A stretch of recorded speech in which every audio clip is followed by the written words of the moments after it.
So I'm Sam Glassenberg. I'm the CEO of Playtech Casual Games. I joined Playtech through the acquisition of Funtactics.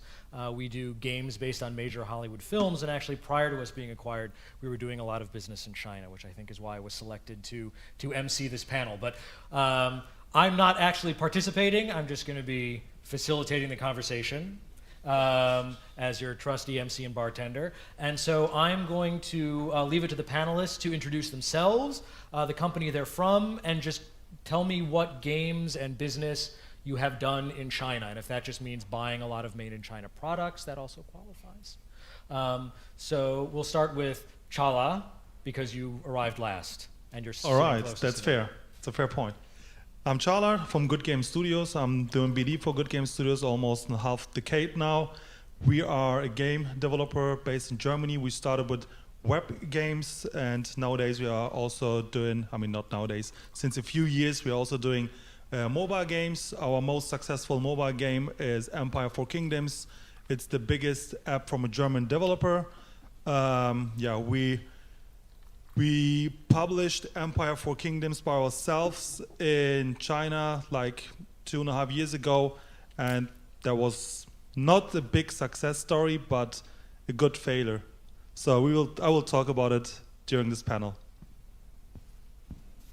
I guess it's me then. I'm Kirstin Bosc. I work for a company called Remote Control Productions, and we are actually a developer network. So we don't typically have games that we're trying to publish ourselves in China, but we did a game for a small company called Rovio, called Angry Birds Epic. And that is, as of right now, still not live in China on Android. Why not? Why not? But I thought this was what we were going to talk about. We'll talk about it, fine. We can start now. Well, right now it's still confidential. Okay, so then we'll talk about it later. After more of this. And the interesting thing for me is that I'm usually trying to sell game development in China, which is not easy. All right, hi, I'm Georg from a company called flaregames. We are a mobile game developer and publisher from Germany. We are around 130 people now, have 3 offices. The headquarters is near Frankfurt, where we have all our publishing units based, and we have 2 development studios, one in Frankfurt and the other one in Finland. From Finland, our latest game we brought to China was developed. It's called Non-Stop Night, and we just launched it first on iOS. It's coming out on Android pretty soon, published by My Games. And the iOS version is actually doing pretty well. So it's China is our biggest market on iOS alone. It's bigger than the US, which is second biggest market, iOS and Android combined. So it's really for us, it's a super promising market. It's actually the biggest market for us. And we're doing UA out of Germany and China, and monetization as well. So Georg, to put maybe a qualifier on the end of our question, can Western games be successful in China on Android or on iOS specifically without going cross-platform? Of course. I mean, iOS is always one of my favorite platforms, right? Because you get 70% of the revenue share. When you bring your game to Android, you're ending up with 15 to 20% revenue share. So I don't know that necessarily the audience is familiar with that dynamic, because we're used to the Google Play Store in the US, right, where it's 70%. So can you explain a little bit about why you end up at 10, 15%? Because the payment methods or the operators in China get around 25%. So just the payment methods ending up with a higher revenue share of your game than you as a developer. And then the stores getting 50, and a couple of stores even get higher revenue shares than 50%. So it's, all the others making money. but you. So the strategy for being successful in China is to become a payment provider. No, I mean there are three ways to, or at least for us, there are three ways how you can enter China. One is you go for a proper publisher. So, for example, one of our games we just sold to NetEase, which is always my preferred way. You know, getting a license fee, minimum guarantee, and a decent share of revenue. The other one is you work with a store or with an aggregator like My Games, where you have to do all the work, you know, all integration of all the SDKs and all that, all the stuff which is necessary to bring the game. And the third option is you bring your game just on iOS and make a good start, and later on, hopefully some publishers will approach you and you can go on Android as well. So for the third option, you just put it out there and do the UA after yourself. Proper localization, yes. After proper localization. Just wondering, how would you do that on your own, the culturalization part? Working with a nice localization company who's doing the translation, and it's just translation. Yeah, but that's what I imagine the issue to be, because I kind of think that it's next to impossible to be successful in China unless you have a super special game, unless you have proper culturalization, because things are so fundamentally different.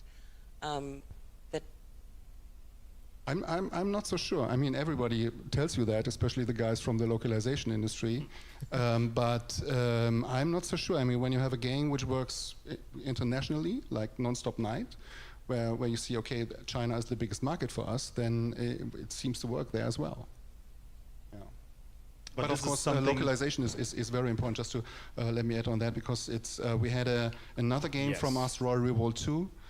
We launched it in China just as an English game a couple of weeks ago, because there was this rumor that around October iOS will shut down as well.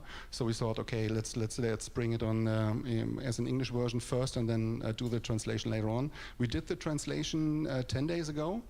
And the day 1 retention and day 7 retention of the game increased just because of the translation by 2.5%, which is massive. And the revenue per user increased 8-fold just because of the translation. So it's super important to have a proper localization for China.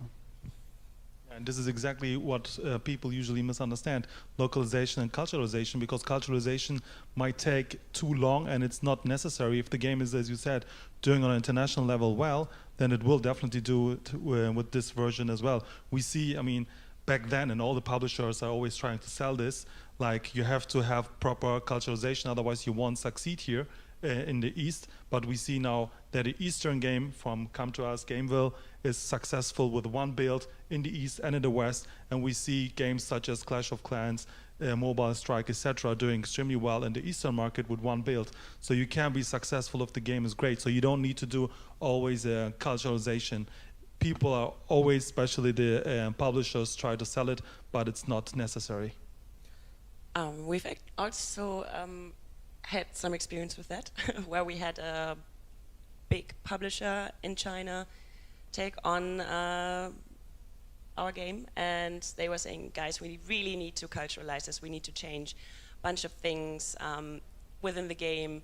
We need to change the look. We need to change the tutorial, etc. And this process has been going on for a good 1.5 years. It's still not out, and of course, if you've ever tried to publish anything in China, they need about like a week or two to crack your game and have a bunch of versions on one of the 300 Android app stores. So, and on the flip side, we didn't even get the iOS version out because it's still not finished. So I'm wondering if what you're doing is the better way, or if we just picked the wrong partner. We experienced the same with our first game we wanted to bring to China, and after that we always have a fixed date in the contract. Otherwise, you know, they change their strategies all the time, and then your game won't be published, which is a shame. So we're getting some key insights on how to be successful. Make sure you have a launch date in the contract. I hope everybody's taking notes. Go ahead. And please get an advance payment. Otherwise, you won't get anything at the end. We also, back then, when we published in 2014 our game Empire 4 Kingdoms in China on the iOS, then we see really good results. And so that's why we decided to go on the Android market by ourselves without a publisher, because all the publishers were asking us, change this, change that. And the game was doing really, really great back then, especially in international level. So that's why we decided not to change anything. And then we find one partner who was ready and willing to publish the game, or let's say, publish on their third-party app store. And and then we have really great numbers written in the contract, like they want to send us daily active users, hundreds, thousands of daily active users after a few months. But at the end, nothing happened, because then we also found out that the guy who made the contract with us, he was not the decision maker. So it's also really crucial to understand how the company works internally before signing any contract, because then the operations team, they come up out of nothing, and then we need to talk to the operations team to show them and prove them why the game is a great fit to their platform. This is also something you need to understand the partner from every point of view. So let's pause for a second, and we'll drink to success in China. I've already started. I'm so sorry. I thought I was going to be the That's only okay. one That means you win. I It win. means you're winning the race. I'm winning Cheers. the debate, yeah? All right. Ooh, that's not good. Thank you, Donald. All right. So actually, about 5 minutes into the panel, right, despite everyone being fairly polite, we actually had our first disagreement. So I'd like to fan the flames on that one a little bit, right, which is really the question between the need to, I think everyone agrees on the need to localize and the benefit of localization. The argument is whether or not you need to culturalize. And it seems like we have some disagreement here, and disagreement is way more fun than agreement. So, all right, so isn't it naive to, so I guess the first question is how can you tell if a game needs to be culturalized or not? Like, what are the considerations? I mean, you need a couple of features in the game, which are super important in China. And when you have these features in your global version, then you're pretty much set up for China as well. So but if you look, for example, at the track record of Asian games in general, as well as Chinese games, some of whom are incredibly successful in China, right? They've tried to launch in Western markets and just fallen flat on their face, right? Isn't it naive to assume that successful games in the West will be successful in China if successful games in China aren't successful in the West? It depends. I mean, look at Summoner's War, for example, which is a game from the East, right? It's super, super successful in the West.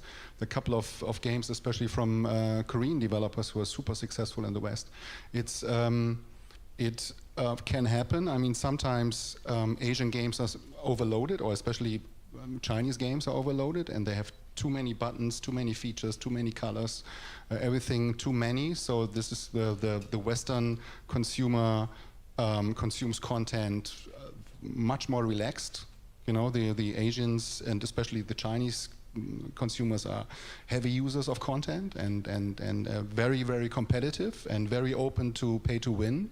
And they need a VIP system and they need to show off. But when you can combine all of these in your game, then you're pretty much set up.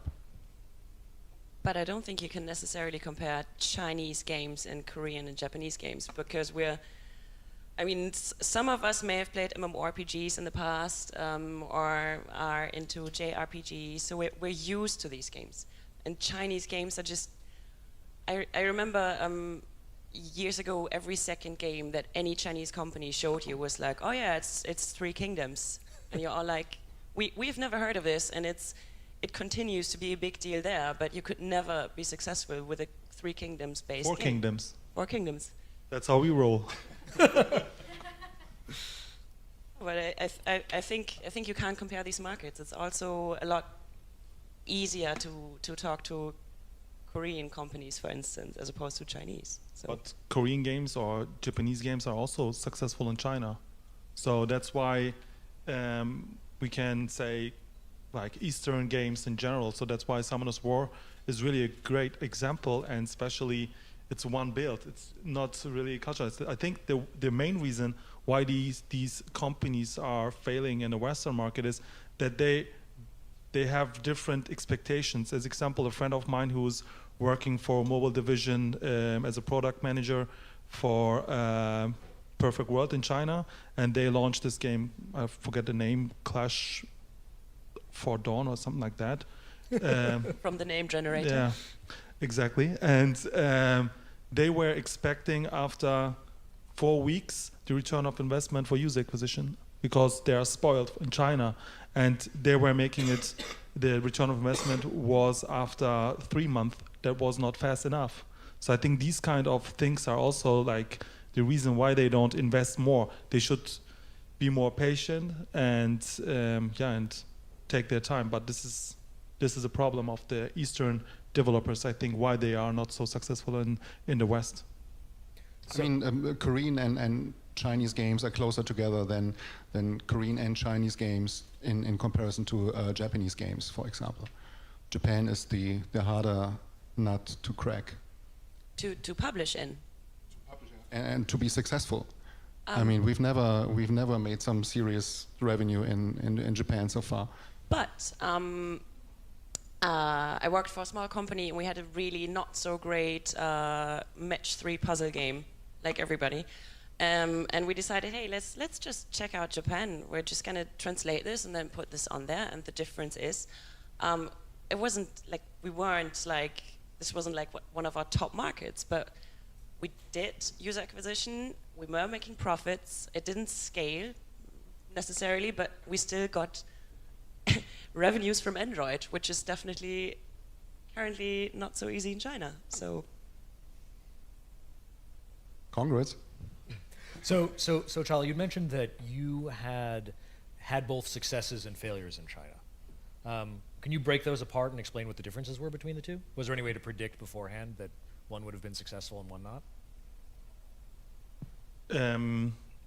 You mean now regarding the games who are successful in the East and the West? Exactly. Yeah, I mean, the thing is, if you try to understand the Western market and you invest in the Western market, not just like doing UA, like really understanding how it works, then you can make it as a Chinese or as an Eastern developer. But you need to invest time in it, not only money, because this patient thing, this is the main problem, I think, because they just invest 100K and they want now immediately 120K back, but it's not going to work like that. So I was actually talking specifically about taking Western content. Your games, you've published games in China, right? You said you've published more than one. No. Oh, you've done one, and that was successful. No. That one was not successful. I see. So why was that not successful? Because I looked on your LinkedIn profile. There's this photo of you on the stage with some scantily clad Chinese women. It looks like you're being very successful. We tried. This is exactly the company who we worked with. It was Q360 back then. I mean, it's still one of the biggest third-party app stores in China. And back then, they were the only company we make them work with us without doing any culturalization. And the promise, I mean, the contract looked really promising, and we were sure that the game will be a great success there. But then, after a while, then out of the blue, we need to talk to the operations team, who we never talked to before. Yeah. And we had a really big launch in China during the chat was China Joy 2015 or 14, I think, something like that. And then we had a huge announcement, and everything was super awesome. And we thought, okay, now we are going to crack the Android market. But at the end, it didn't work out. So, but even now, after 3 years being on iOS in China, we have I think we have 4.8 stars. The people really love the game Empire 4 Kingdoms, but it's really hard to compete with the big guys. I mean, we know that some Chinese developers, they also buy in their own game. They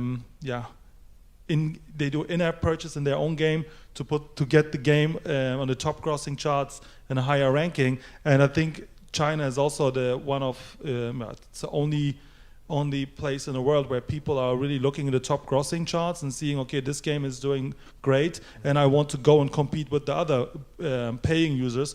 because they are, as Georg also said, they are really willing to for games where you have pay-to-win mechanics.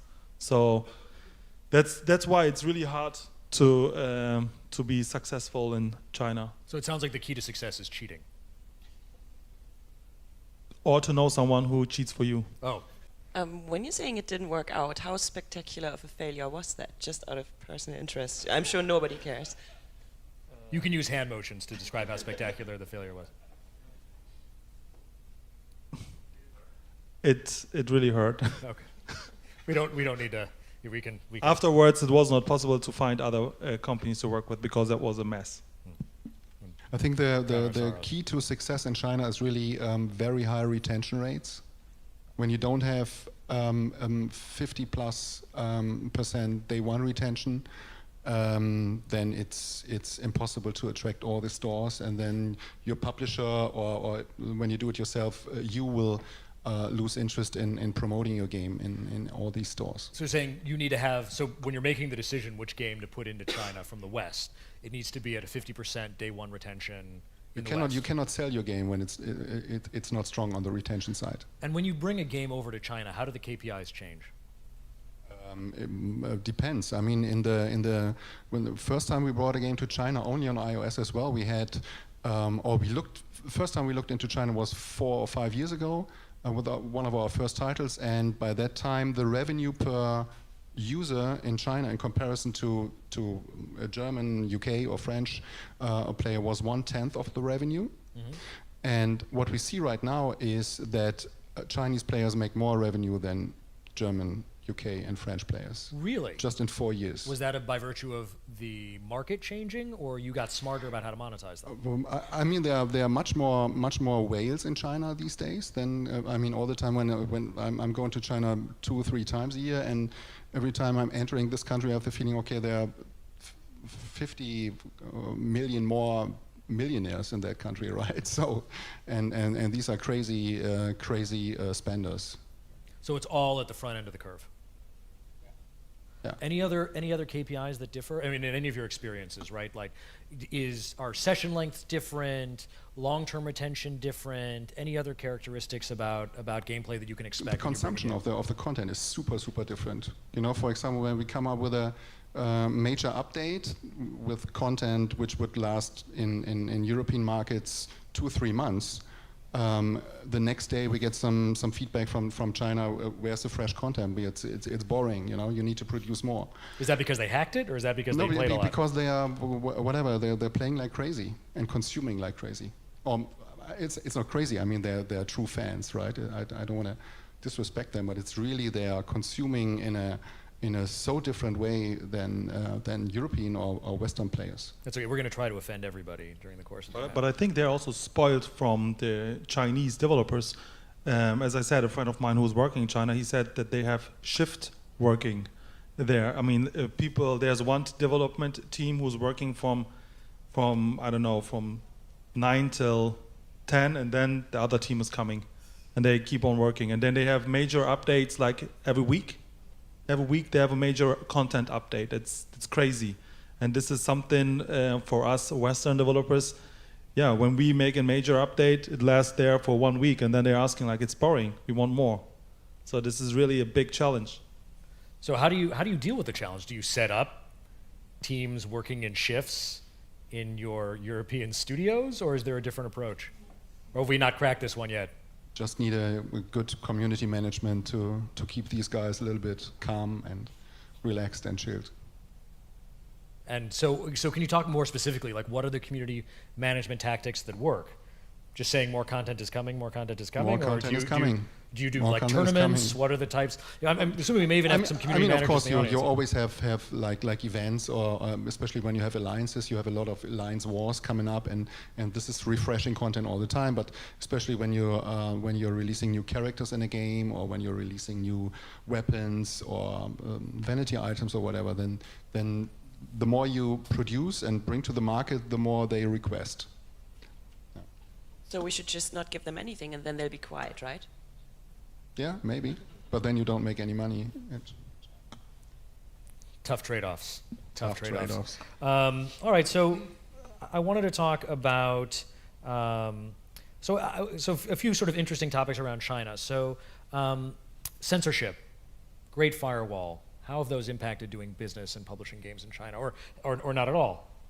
Well, the firewall is a bit of an issue for me because I'm sending pitch documents to Chinese people, and we usually work with Google Drive, and well, they can't really.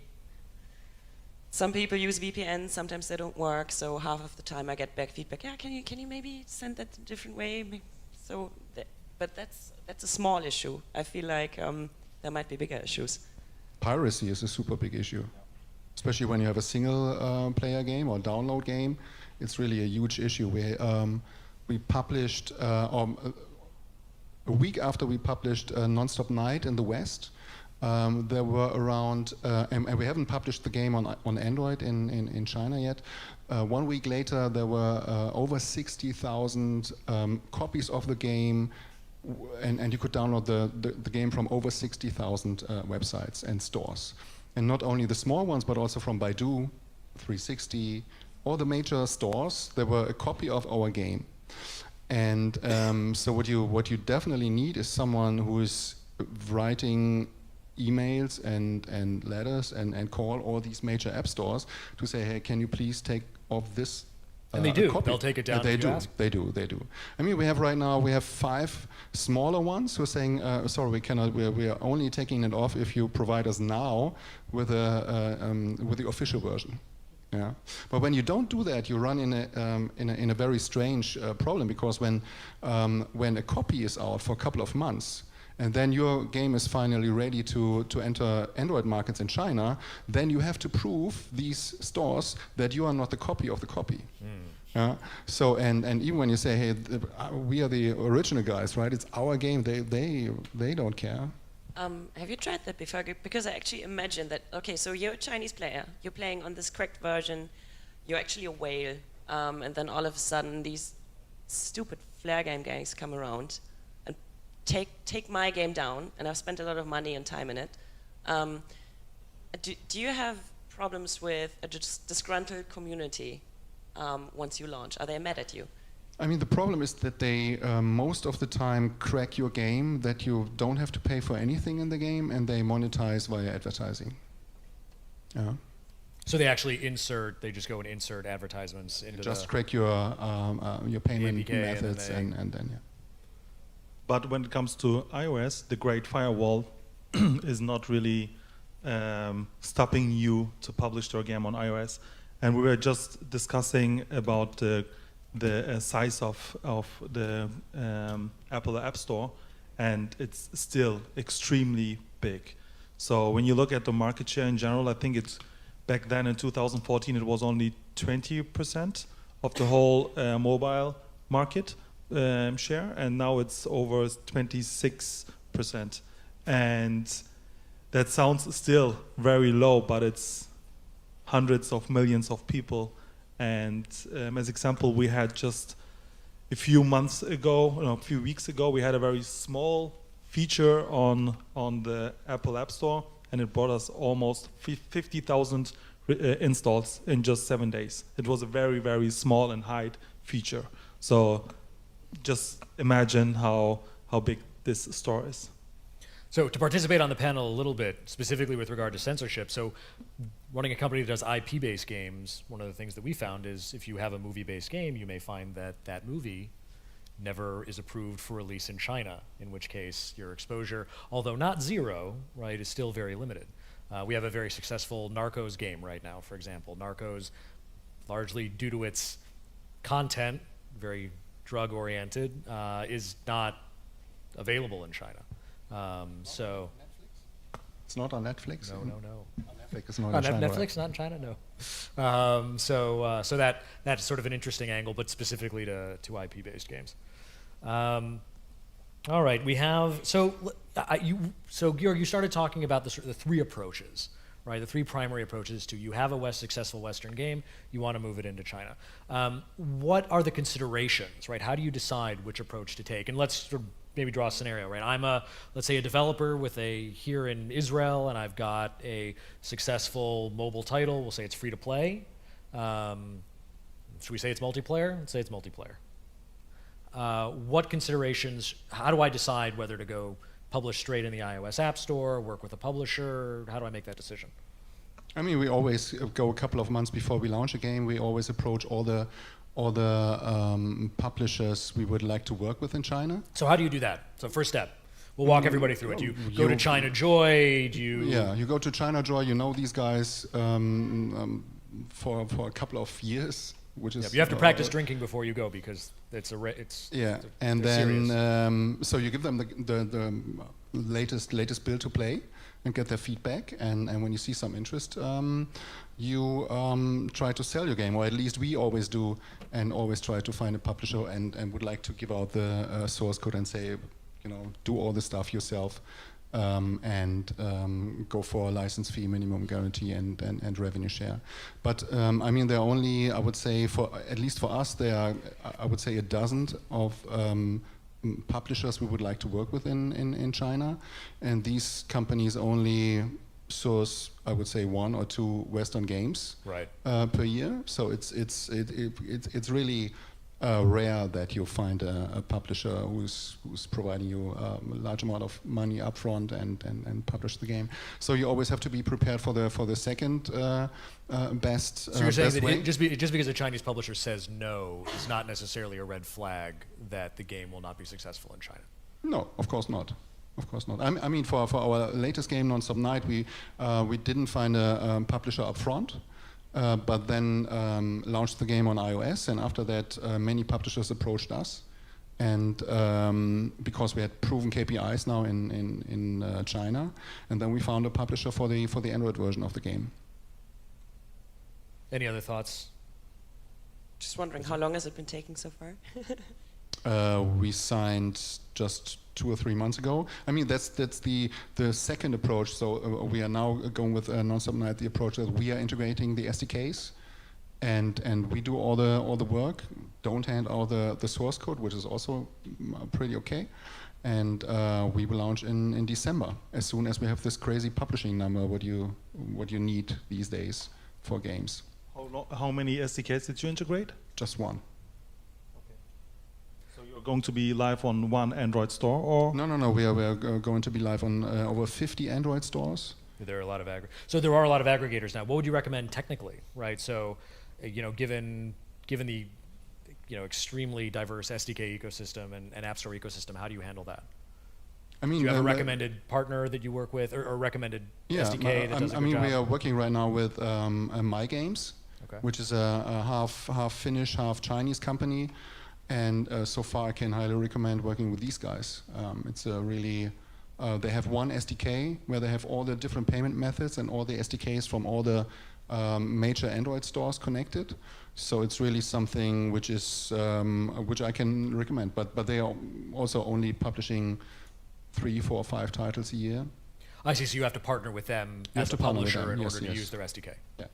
You could also use, I think, Smart Irons, they're called, similar system, except I don't think they have a limit to how many games they take.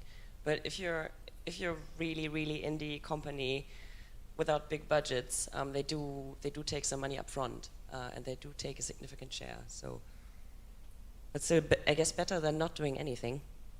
Yeah. It sounds like it's really a race. Like when you get there, you need to be able to reach all of those Android markets, or you're going to be at a substantial disadvantage just because of piracy. Yes. Is that the case as well with multiplayer games, or like are you finding a lot of? I mean, of course, it's more protected when you have all the stuff in the server, but it's you should be on all the major stores either all together, and get some guarantees for features on one day. Or you do it step by step, and when you, for example, get a major feature stuff from let's say Baidu, then you can launch on 360 a week later, and 10 cent another week later, and to give them some exclusivity. Do you have any experience with the app stores kind of copying each other? Because I was told that apparently a nice trick is to really put a lot of money into UA on iOS, because a lot of the Android app stores actually look at top 10 And if you're in the top 10 on iOS, they will, even if you're not really in there on their store, they might nudge you up a bit. And this is kind of like a domino effect. I don't know. We haven't experienced that. Are you familiar at all with that phenomenon? Nope. That it's not just the developers cheating, but it's the app stores copying each other. I mean, what is also another issue is even if you want to do user acquisition, as example, when we launched on Q360, we said, okay, we will launch it on their app store, and even when Q360 might say, we don't like the KPIs, we don't want to feature your game, we thought, okay, at least if we like the numbers, what we see, we can do user acquisition by our own, like we are doing it in the Western market, right? Right. So, but the problem there is that all these app stores are closed environments. You can't do user acquisition for these third-party app stores. You can only get users. I mean, of course, if you do user acquisition through TV campaigns, of course you can engage people to go and download the game from there. But like we are how we used to do like performance-oriented user acquisition, it's not possible there, right? Really? Yeah, it's not possible. Why is that? You can do it for iOS, but not for Android. It's not possible because they. And you cannot monetize via advertising on these stores because they are so afraid that one user will go to another app store.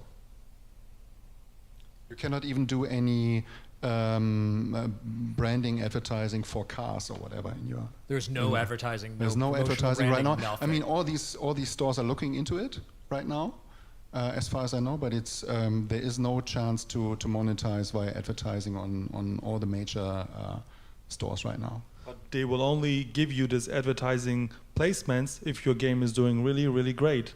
So then you can buy users from their platform. But for that, you have to prove that your numbers are great. And if your numbers are great, they will feature you anyway. So you don't need to do any user acquisition. So it's really hard. So I want to make sure we have some time at the end for the audience to ask questions. But before we do, everyone here has been doing a lot of business in China, and so there are obviously communication differences between Western styles and Chinese. Any funny stories? First time, there we go. My first experience with China was that I was attending a competition. So out of, I think there were 20 games pitching that day in San Francisco. And the first prize was 1 million users in China. And actually I won the competition with our game Royal Revolt. And it was a huge party, and everyone wanted to have pictures. Were there a million users at that party? No. And after that, the day after, I approached these guys and said, okay, how do I get my 1 million users now in China? And they said, when you come to China, you will get your 1 million users anyway. It's easy, right? So we don't have we don't have someone who's spending anything for that, but you will have them. I'm pretty convinced about that. And it was like, are you kidding me? So this was my first experience with China. Any others? Well, in that case, I'm gonna open to the audience for questions, and as a reward for the first person who asks a question, 1 million users in China. And a Trump vodka? And we'll give you some Trump vodka.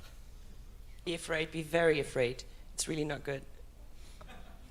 They went bankrupt for a reason. Yes. Okay. So the second question is about, you were talking about the community management and the letters that you are writing, and from the 30 people that you have in your company, how many are doing the community management in Chinese, on Chinese platforms? I guess they're not using Facebook or Google Plus or whatever, and Twitter. Yeah. So you must have probably, do you? Chinese speakers who are working on Chinese platforms and managing all that community in Chinese, and so you have only one person? Yes, we have only one person. That person works 3 shifts a day? Thanks. No. 4, right. Everything's 4 with you. One thing which is typical for China is that they always request some feedback now.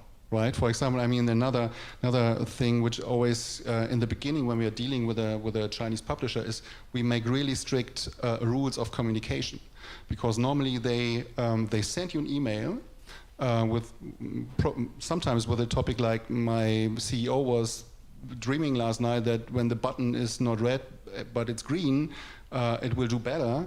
And then 1 minute later, they Skype you and say, "Hey, I was sending you an email. Have you seen it?" And 2 minutes later, they approach you on WeChat, and if you're not answering within 5 minutes, they even approach your developers. So with our first deal, what we did is like you cannot definitely not approach our developers. These guys are coding, you know.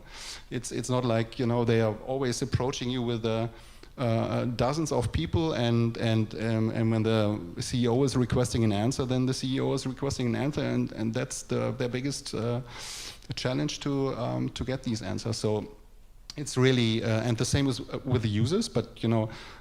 We only have one guy who speaks Chinese, and he will answer the question when it's right. I would like to ask, what does it mean to be a great figure in your game for Chinese app stores? What is the KPI for Chinese app stores to have great figures in the game? Retention. Retention. If you have a casual game or a normal single player game and don't have a higher than 50% retention rate, you won't get a publisher, and you won't get some decent featuring from any store in China. So the biggest KPI or most important KPI in China is definitely retention. Hi. So my question is, do you find any difference between Eastern and Western markets in relate to post-production, soft launch, game level design? Do you find that it's good practice to have different game level design in Eastern than Western? There's a lot of topics packed in there. A lot of topics. That means you can grab any one. I think the question is mostly around game level design. I would only change it if you see that the numbers are very, very different in China, and your game is doing extremely well in Western markets. And when you get some serious feedback that it makes sense to come out with a completely different game. Otherwise, you have huge efforts, and so we always try to go out with one version of the game globally. But make sure that all the important features are integrated in which are needed by the Chinese players. And also, it's not super possible to soft launch something for China, because what we've seen is so you can have your game live in Hong Kong or something as a soft launch, but the numbers you see there are going to be completely different from what you're going to see in China. So I feel like for Western developers right now, we spend a lot of time soft launching and really optimizing for a long time, but I really don't see how at least we could do that in China. But Hong Kong is a nice country for that. Yeah, but for some reason... It's a little bit too big already for that, but it's a good one. Yeah, but our KPIs are way better there than in China, so I don't know what's going on. All right, so I have to say, I learned a lot from this panel. I hope you did as well. For one, it's the panel right after lunch, and only one person fell asleep. You know who you are. So I would like everyone to give a big round of applause for the panelists.